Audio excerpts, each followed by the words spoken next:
Olá, seja muito bem-vindo, seja muito bem-vinda a esse estudo sobre a mediunidade, baseado esse estudo na obra da Federação Espírita Brasileira. Hoje nós vamos ver um tema muito interessante: educação da faculdade mediúnica.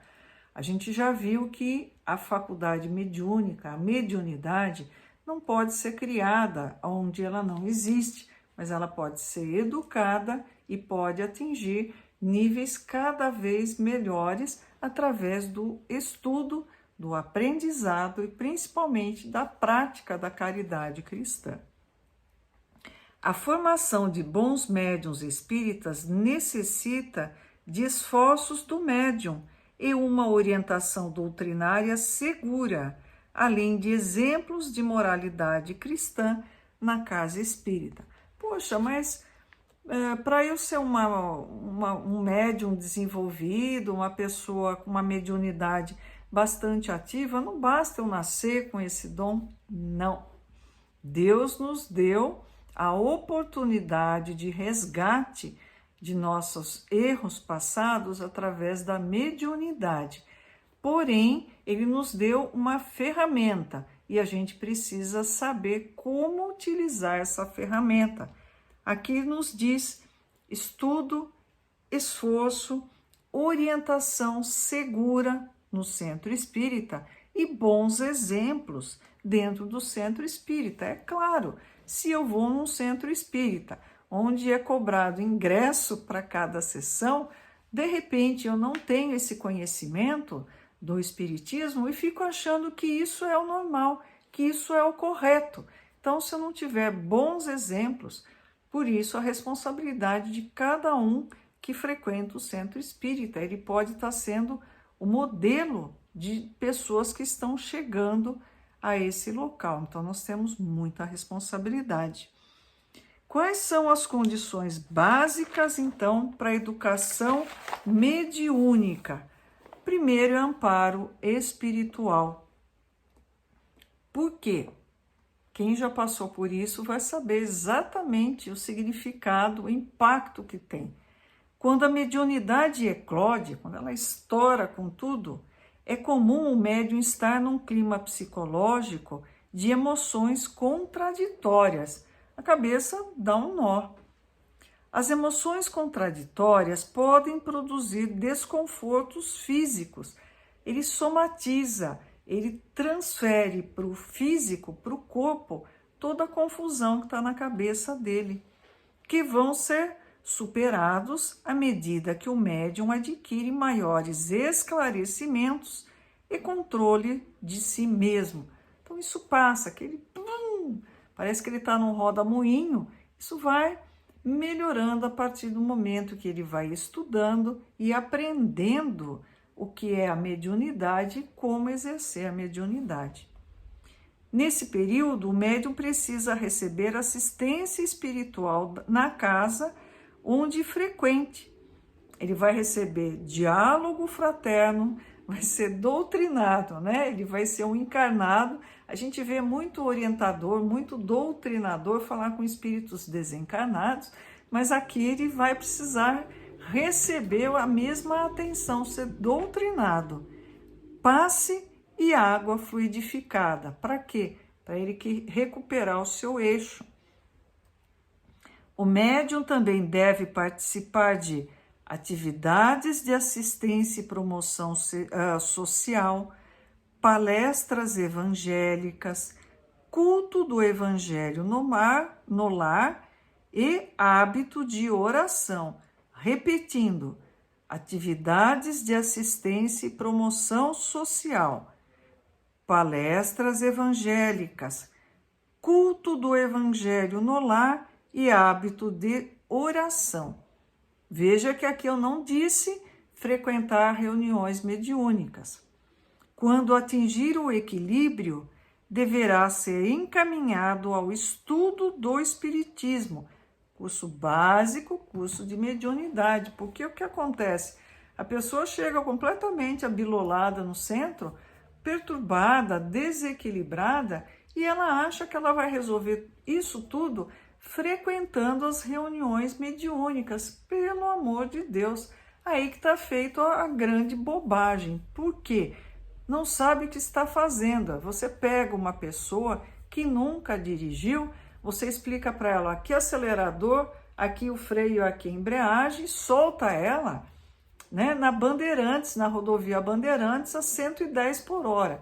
Não vai dar certo, nem para ela, nem para os que estão perto dela. Primeiro aprende a dirigir, depois sai numa rodovia. Então, primeiro você aprende sobre a mediunidade, se controla, se disciplina e depois você sai solto por aí nas reuniões mediúnicas. Ele vai precisar também do estudo doutrinário espírita. Por quê?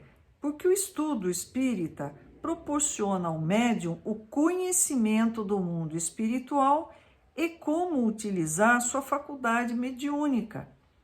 O médium só deve ser encaminhado ao grupo mediúnico depois de aprender como realizar o intercâmbio com os espíritos.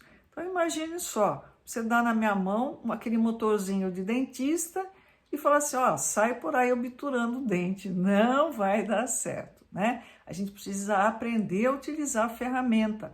Que ferramenta é essa? Mediunidade. Eu preciso estudar, me disciplinar e aprender a usar. Ele precisa ter também uma conduta moral e autoconhecimento. Mas, Liliane, você falou no vídeo passado de que a moral do médium não influencia sobre a mediunidade. Não influencia mesmo. Tem pessoas horríveis que têm mediunidade. Vai influenciar de como você vai utilizar a mediunidade. Esclarecimento doutrinário, mas esforço de melhoria moral é igual diretrizes de autoconhecimento. Emmanuel disse o seguinte: não há desenvolvimento mediúnico para realizações sólidas sem o aprimoramento da individualidade mediúnica. Ou seja, médium que não estuda vai ficar sempre marcando passo, não sai daquele nhenhenhê de sempre, não se aplica, não se dedica, não evolui. As imperfeições morais são portas abertas aos espíritos maus, né? Vai virar obsessão isso daí. Qual que é o maior problema? O orgulho.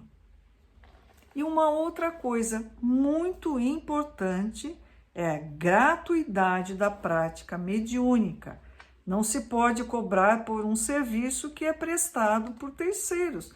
Como é que eu vou cobrar uma coisa que é o espírito que está fazendo? Brincadeira, né?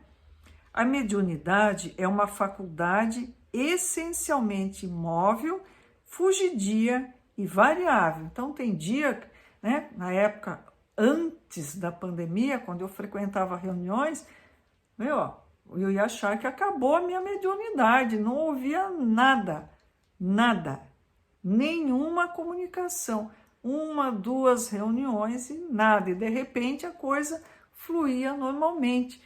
Você já pensou se eu cobrasse?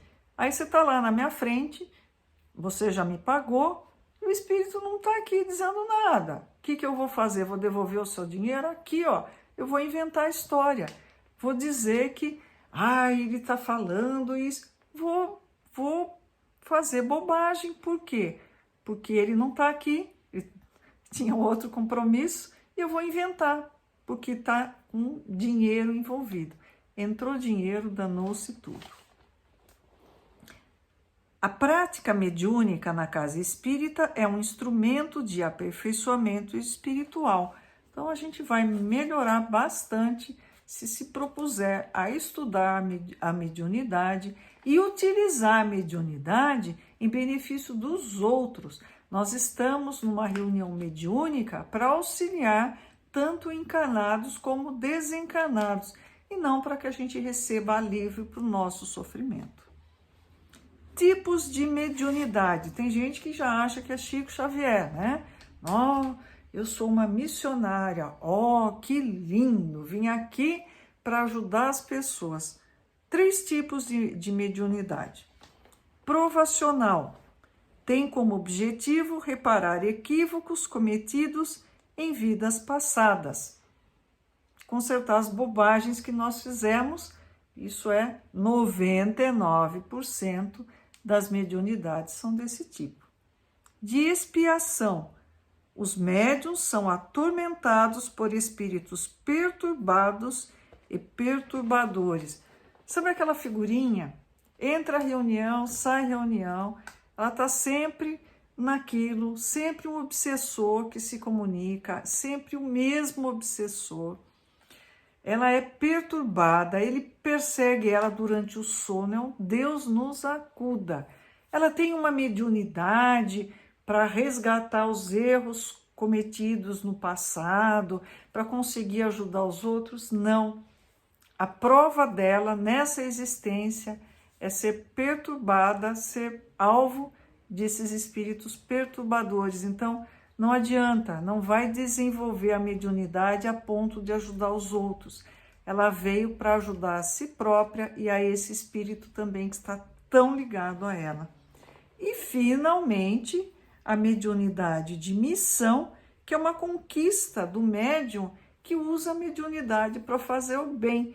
Então, deve ter uma meia dúzia por aí, se tanto, e com certeza não somos nós, não é? Então, mediunidade de missão é coisa muito especial. A pessoa já está num nível de evolução assim fantástico, que ele veio para ajudar as pessoas. Nós, pobres mortais, estamos aqui na mediunidade provacional e alguns de nós, infelizmente, na mediunidade de expiação. Nós vamos ser perturbadas até que a gente consiga transcender e ir em frente. Continuaremos nos próximos vídeos. Que Jesus nos abençoe. Até a próxima.